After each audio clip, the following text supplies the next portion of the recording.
বলে, যখন তোমাদের সম্মুখে কোন ব্যক্তি অন্যায়ের কাজ করে, কোন ব্যক্তি অপরাধের কাজ করে, তাহলে প্রত্যেকটা মানুষের উচিত হলো ওই ব্যক্তি যে অন্যায়ের কাজ করেছে ওই অন্যায়ের কাজের জন্য তাকে হাত দ্বারা প্রতিহত করা। প্রথম নাম্বার সত্য হলো কি দ্বারা প্রতিহত করতে হবে? হাত দ্বারা। আপনার সামনে যদি কোনো ব্যক্তি অন্যায়ের কাজ করে, আপনার প্রথম নাম্বার করণীয় হলো আপনি আপনার হাত দ্বারা ওই ব্যক্তিকে প্রতিহত করবেন। যদি আপনি আপনার হাত দ্বারা প্রতিহত করার ক্ষমতা না থাকে, তাহলে আপনাকে যে আমার আল্লাহ সুন্দর জিহ্বা দিয়েছে, সুন্দর মুখ দিয়েছে, যে মুখ দিয়ে আপনার কথা বলতে পারেন, আপনি ওই আপনার জবানে পাক দিয়ে ওই অন্যায়ের প্রতিবাদ করবেন।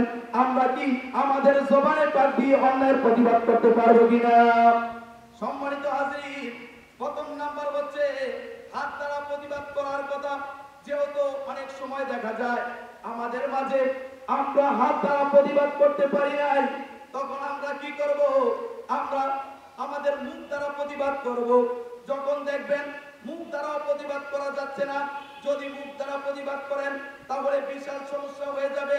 তখন আপনি আপনার অন্তর দিয়ে হলেও ওই অন্যায়ের জন্য আপনি যারা অন্যায় করেছে তাদেরকে ঘৃণা করতে হবে, ঠিক কিনা?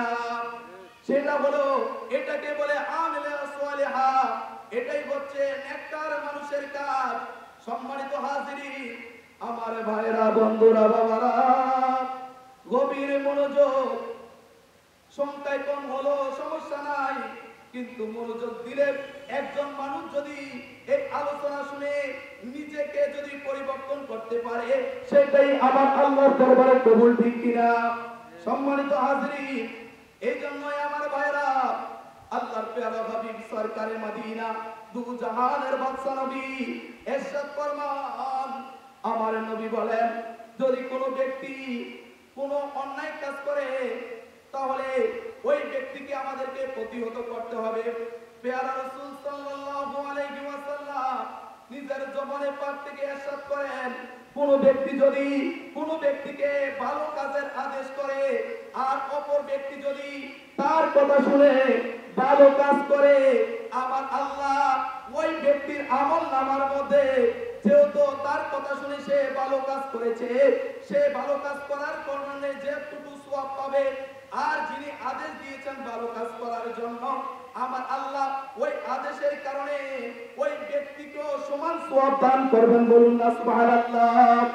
কিন্তু যিনি ভালো কাজ করেছেন তার থেকে কমানো হবে না, তার কাছে কোনো রকম কমানো হবে না।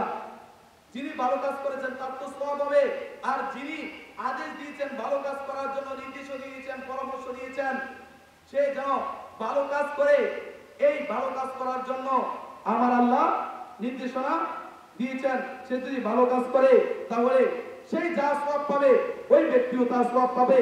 আর পক্ষান্তরে যদি কোনো ব্যক্তি খারাপ কাজ করার জন্য কোনো ব্যক্তিকে উৎসাহিত করে, আমার হাবিব বলেন, যে ব্যক্তি অপর ব্যক্তিকে খারাপ কাজ করার জন্য উৎসাহিত করে, ওই ব্যক্তি খারাপ কাজ করার জন্য যতটুকু সওয়াব পাবে, আর যে তাকে খারাপ কাজ করার জন্য নির্দেশনা দিয়েছেন সেও অনুরূপ গুনাহগার হবে, ঠিক কিনা? সম্মানিত হাজির, তাহলে খারাপ কাজ করা যাবে